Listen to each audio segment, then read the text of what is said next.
नमस्कार दोस्तों, जैसे सारी राजनीतिक पार्टियां कहती हैं कि हम पिछड़े गरीबों के उत्थान के लिए काम करते हैं, उसी प्रकार प्रेम मोबाइल हमेशा अपने कस्टमर के लिए काम करता है। ठीक है, तो आज के वीडियो में देखिए मैं आपको ना सेकंड हैंड मोबाइल कौन से आपको नहीं खरीदने हैं वो बताने जा रहा हूं। क्योंकि सेकंड हैंड का मुद्दा मैंने इसलिए उठाया है क्योंकि जिनके पास खूब सारे पैसे होते हैं वो तो नए फ़ोन खरीद लेते हैं। नए फ़ोन में अमूमन प्रॉब्लम कम आती है। अब उसके बाद में क्या होता है, एक तो आपके पास पैसे कम होते हैं और फिर आपको एक चुनाव करना होता है कि भाई हमें कौन सा मोबाइल ख़रीदना है, और उसमें भी आप फंस जाते हो। क्यों? क्योंकि सेकेंड हैंड मोबाइल है वो 1 या 1.5 साल चलने के बाद ही मार्केट के अंदर सेल होने के लिए आते हैं।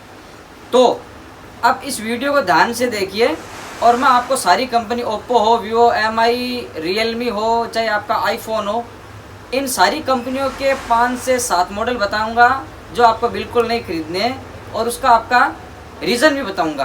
देखिए दोस्तों, साल 1.5 साल बाद में जब फ़ोन कस्टमर यूज़ कर लेता है, उसके बाद में प्रॉब्लम आने का मुख्य कारण क्या होता है, तो उसके अंदर जो रैम और मेमोरी लगी होती है ना, जो 64 GB 32 GB, उसकी एक लाइफ टाइम होती है और अलग अलग कंपनी की उसकी टाइमिंग अलग अलग होती है। तो कंपनी क्या करती है, जैसे एमआई थे, उसने पहले स्टार्ट में नोट 4 तक, नोट 5 तक काफ़ी अच्छे सेट बनाए। उसके बाद में जब एक बार जनता का विश्वास हो गया तो उसने क्या किया, सस्ते सेट बनाने के लिए उसने एक ही मॉडल के अंदर जो मेमोरी आईसी होती है वो 2-3 तरीके की यूज कर ली। सबसे अच्छी क्वालिटी की तो सैमसंग की आती है। उसके बाद में उसने माइक्रोन है, सैनडिस्क है, या फिर आपकी उसने एसके हाइनिक्स, ये जो थर्ड क्लास कंपनी है इस मामले में, मेमोरी बनाने के मामले में, ठीक है, इनका वो यूज करती है और वो मेमोरी 1 या 1.5 साल तक चलती है। उसके बाद में वो फिर ख़राब हो जाती है। तो कस्टमर ने जैसे मान लो 6,000 रुपये का फ़ोन लिया है, 1 या 1.5 साल में बाद में वो ख़राब हो गई। अब उसको फ़ोन को रिपेयर करवाने के लिए उसको 2,000 रुपये देने पड़ेंगे, और वो भी बंदा उस सेट को अपडेट या फॉर्मेट नहीं कर सकता है। तो कहने का मतलब है, कस्टमर थोड़े से लालच के लिए ऐसी कंपनियों के मोबाइल खरीद लेते हैं जो बाद में उनको भारी भरकम नुकसान पहुँचाती है। तो मैं आज आपको वो सारे मॉडल बताने जा रहा हूँ जिनके मदरबोर्ड फॉल्टी हैं और साल या 1.5 साल बाद के अंदर उनमें प्रॉब्लम आती है। तो अब मैं आपको 1 बाय 1 कंपनी के हिसाब से सारी मॉडल बताने जा रहा हूँ, ध्यान से समझ लो। देखो, एमआई के अंदर आपको है ना, एक तो रेडमी 6 है, एमआई का नोट 5, एमआई का नोट 5 प्रो, एमआई का नोट 6 प्रो। ये सेट आपको बिल्कुल भी भूल कर भी सेकंड हैंड नहीं खरीदने हैं, क्योंकि मार्केट के अंदर 90% एमआई के यही सेट है जिनमें मेमोरी कार्ड आईसी, जिसको हम बोलते हैं, इनकी eMMC आईसी ख़राब हो गई है, वो प्रॉब्लम में आ रही है। तो अगर आप रिपेयर भी करवा लोगे तो भी ये सक्सेसफुल नहीं है। महीने 1.5 महीने में बाद में आपको वापस 2,000 रुपये बार बार देते रहो, चाहे यहाँ पे हम दुकानदारों को। तो आपको मैंने एमआई के ये सेट बता दिए। इन सेटों के अंदर कंपनी ने क्या किया है, हल्की क्वालिटी की eMMC आईसी यूज में ली है, जो 1-2 साल बाद में प्रॉब्लम कर जाती है। उसके बाद में ओप्पो कंपनी पे चलते हैं। ओप्पो कंपनी के अंदर आपको ओप्पो का एक तो A3s मॉडल, एक आपका ओप्पो का A5 मॉडल, एक आपको ओप्पो का A7 मॉडल, ये 3 मॉडल सबसे ज़्यादा प्रॉब्लम कर रहे हैं। तो आपको सेकंड हैंड मोबाइल इन मॉडल के बिल्कुल भी नहीं खरीदने हैं। आपको इन 3 को छोड़ के आप चाहे कोई सा भी खरीद लो। एक आपको ओप्पो का A5 2020 और A9 2020, अगर कोई बंदा आपको सेकेंड हैंड बेचता है और उसके अंदर pin lock, pattern lock, password लगा हुआ है, तो उस पोजीशन में उस सेट को बिल्कुल मत खरीदना। क्यों? क्योंकि उसको लॉक अगर आप तोड़वाने जाओगे मार्केट में तो आपका 2 से 3 हज़ार रुपये का खर्चा आएगा, तो वो आपका वहाँ पे नुकसान वाला काम हो जाएगा।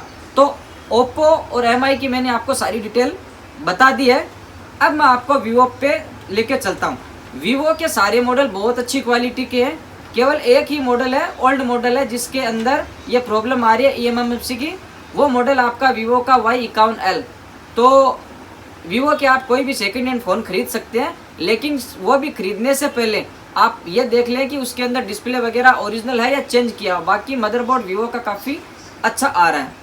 अब हम बात करते हैं दुनिया की एक बहुत बड़ी कंपनी सैमसंग की, जिसने A सीरीज और M सीरीज के अंदर डबल डेकर CPU का यूज किया। यानी डबल डेकर का मतलब ये है कि उसने एक आईसी के ऊपर एक आईसी लगाई है, और ये सेट जैसे गिरते हैं तो साल 1.5 साल बाद में सेट के अंदर या तो रिस्टार्ट होना, या फिर सेट का बंद हो जाना, या फिर सेट का लोगों पे हैंग होना, ये कॉमन प्रॉब्लम हो गई है।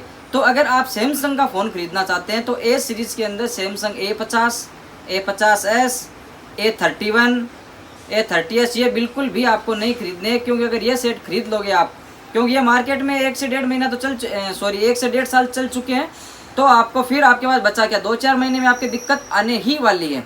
तो आपको ए सीरीज़ में बिल्कुल नहीं खरीदना है। उसके बाद में सैमसंग के अंदर M30, M30s, M31, ठीक है, ये आपको सेट बिल्कुल भी नहीं खरीदने हैं, क्योंकि अगर आपने ये सेट खरीद लिया तो आप मान के चलिए 5 या 6 महीने बाद में आपको वो जो कंपनी का मैन्युफैक्चरिंग फॉल्ट है उसका परिणाम आपको भुगतना पड़ेगा।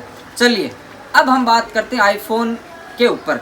आईफोन के ऑल मॉडल अच्छे हैं, लेकिन आईफोन के अंदर सबसे बड़ी प्रॉब्लम ये आ रही है कि आईफोन ने 6 प्लस तक अपडेट देना बंद कर दिया है। अगर आप आईफोन 6 और 6 प्लस खरीदते हैं तो अब आपको उसके अंदर न तो इंस्टाग्राम चलेगा, न फ़ोन पे चलेगा, न गूगल पे चलेगा। तो अगर आप आईफोन खरीदना चाहते हैं तो आपको मिनिमम आईफोन 6s से स्टार्ट करना है। तो आशा करता हूँ कि मैंने जितनी भी आपको जानकारी दी है वो हर यूज़र के लिए इम्पोर्टेंट जानकारी है, उसका आपको फ़ायदा मिलने वाला है, क्योंकि ये जितनी भी बातें मैंने आपको बताई वो प्रैक्टिकली परफेक्ट है, प्रैक्टिकली राइट है। अगर आप इन बातों को ध्यान में रखते हुए अपने मॉडल का चुनाव करते हो तो निश्चित रूप से आपको फ़ायदा मिलेगा। अदरवाइज़ आप अपने विवेक से कोई भी फ़ोन यूज कर सकते हैं। ये जितनी भी मैंने बातें बताई हैं वो मेरे पास जो सेट रिपेयर करने के लिए आते हैं उस आधार पर बताई है। हो सकता है किसी बंदे के ये सारे मॉडल अच्छी तरीके से काम कर रहे हों, वो एक अलग मैटर है, लेकिन रिपेयरिंग के हिसाब से मैंने आपको सारी चीज़ें बताई है।